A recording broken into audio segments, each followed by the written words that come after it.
Nakuha ng University of the Philippines ang ikalawa nilang panalo. Congratulations, Maki. Sa UAAP Season 78 Men's Seniors Basketball matapos nilang talunin ang De La Salle University. Ang Gilas Pilipinas naman nagpupursige para manalo sa 2015 FIBA Asia Championships. Makibalita tayo kay Mark Zambrano.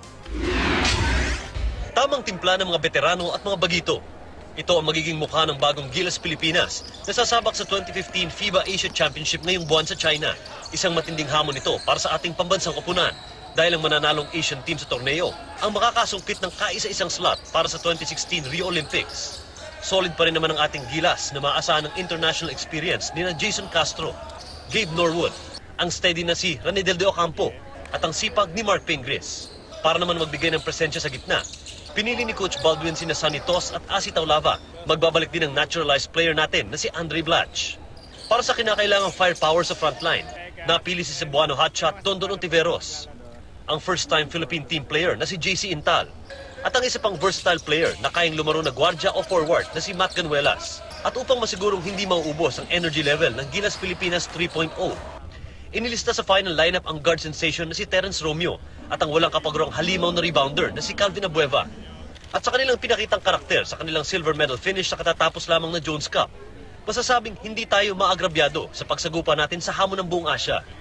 Samantala, dismayado man ang LA Lakers guard na si Jordan Clarkson na hindi siya nakasama sa Gilas lineup.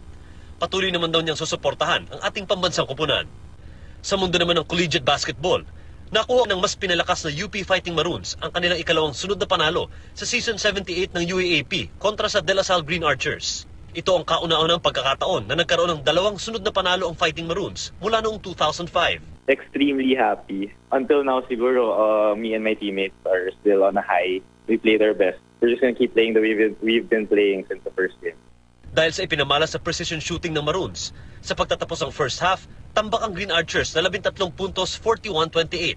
Fourth quarter na magsimulang humabol ang Archers. Sa huling 2 minuto ng laban, nagawa pa ng Archers na ibaba sa 6 ang lamang ng UP, pero hindi natinag ang kumpiyansa ng Maroons. Ang final score, 71-66. Sa linggo, makakaharap ng UP Fighting Maroons ang UST Growling Tigers. Noong nakaraang UAAP season, nakapagtala ng 1-win 13-loss record ang Fighting Maroons.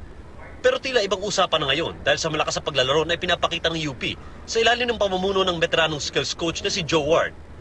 Malaki na rin ang pinagbago sa performance ng team na siyang nagkampiyon sa inaugural season ng PhilSports Basketball Association o FBA. Maliban sa mas magandang coaching staff, malaking bahagi rin daw ng ipinapakitang bagong sigla ng Fighting Maroons ngayon ang suporta ng ilang alumni at pribadong kumpanya sa koponan. Mark Zambrano, GMA News.